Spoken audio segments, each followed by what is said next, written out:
If you want to understand what I mean when I say mud flood and the Great Reset, then watch this 3-part series. To get a clear picture of our true history, you have to completely do away with the official narrative. Electricity has been commonly used throughout the ages.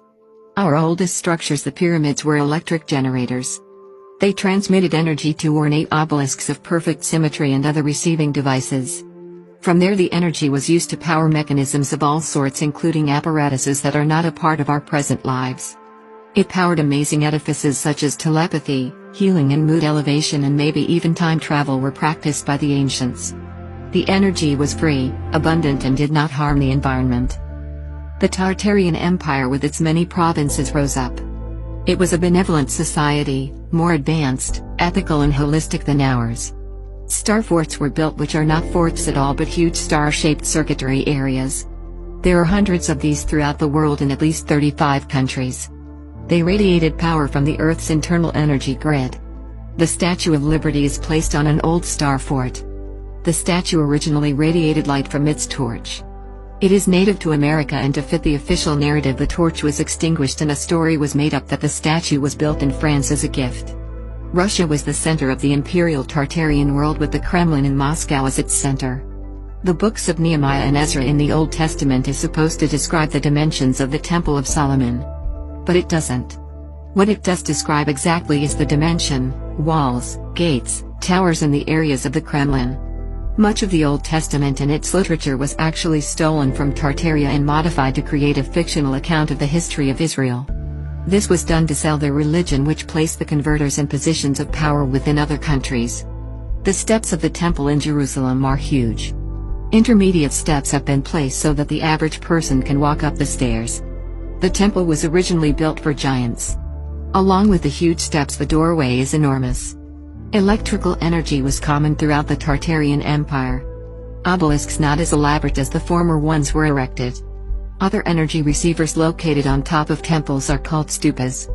They are usually round-shaped but can also be intricately carved statues like the ones at Borobudur in Indonesia. These temples have many elaborate and detailed carvings which are beyond anything that can be done today. They range from symbolic renderings of the planetary gods to humans engaging in sex in all sorts of positions. The vibrant energy in these places, I'm sure, catapulted one's sex life. Temples, cathedrals and mosques were places of energy production. They had nothing to do with religion.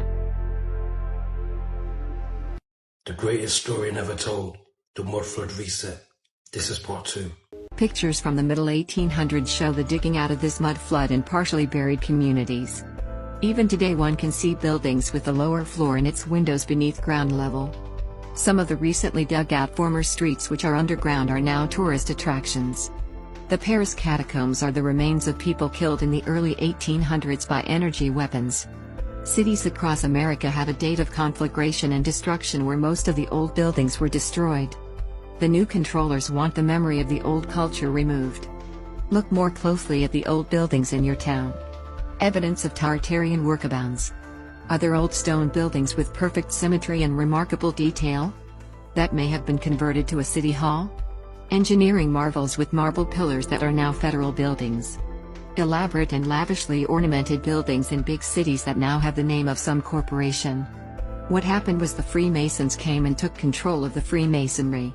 Are there statues or towers that seem out of place and are too skilled in craftsmanship for the early pioneers? Old mansions with elegant, efficient and highly elaborate energy radiators that are mistaken for fireplaces? Are the support pillars of old bridges arc-shaped, consisting of big stone blocks? You can also see remnants of the old culture from large carved stones that are just lying around. And if they're tall and smooth on each side, maybe they were once obelisks. Do you ever wonder how towns and cities could spring up so fast in the late 1800s when America was supposed to be still in Wild West mode? The truth is the cities were already built. Only in the later 1800s did most of these vacant cities get repopulated. But some areas like the Bronx in New York remain empty, and the excuse was urban decay. Who's the richest and most influential people in your town? Chances are they had ancestors who were given vast tracts of land because of their connections to the new controllers. Nepotism is the rule and favoritism is being played out. The word nepotism is derived from nephew, which originally meant the illegitimate sons of the Pope whom had privileges and offices conferred upon them. Presidents are selected, not elected, and are all related to each other. Some of the big cities had expositions soon after their conflagration. Cathedrals equipped with organs reverberated acoustical sounds and transmitted the energy. Towers of all sorts were built as receiving stations. Some remain, such as the ones in Nepal. Towers such as Big Ben in London were originally energy transmitters also. Buildings were equipped with aerial antennae. Globes were placed under the antennae to amplify the energy. Magic wands were a common thing.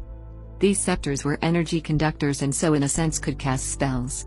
Armor and gauntlets for battle were metallic conductors to reflect the static electricity from energy weapons. Metallic headdresses and projectiles were worn to pick up vibrant aerial energy. Because of the coveting of power and possessions, energy devices became energy weapons. The struggle for power intensified. Wars broke out. The so-called Ark of the Covenant was the original energy weapon. It was converted from its initial purpose as a power generator in the main pyramid at Giza. The dimensions of the Ark fit perfectly with the empty rose granite box inside the king's chamber of the Great Pyramid. During the medieval ages there was extensive carnage. The Inquisition was just a part of the new controllers exerting their power. The Mayflower was a warship. The pictures of old ships show that their masts were energy-gathering rods, so they were electrically powered. The Titanic was one of these, and it was built much earlier than the official date. It was refitted with smokestacks to look like a steamship. It never sank but emerged soon after as its sister ship, the Olympic. The Nazca lines in Peru are huge drawings that were meant to be seen from the air. There are sketches and pictographs of many cities with an aerial perspective. Flying vessels were a reality centuries before the Wright brothers. The Hindenburg was one in a long line of airships. It was intentionally destroyed by filling it with flammable gas to promote the idea that they are unsafe. There are two famous pictures from the 1800s of airships. One over Paris and one over San Francisco. These Zeppelin-like aircraft were also used for destruction. From above, energy weapons were unleashed to incinerate cities and eradicate the citizens. During the time period between 1811 and 1819, great disasters such as the New Madrid earthquake and the Tambora volcano fell upon the world. Temperatures plummeted. People had to flee the north because of the extreme cold. Energy weapons took out whole cities. They also destroyed pyramids.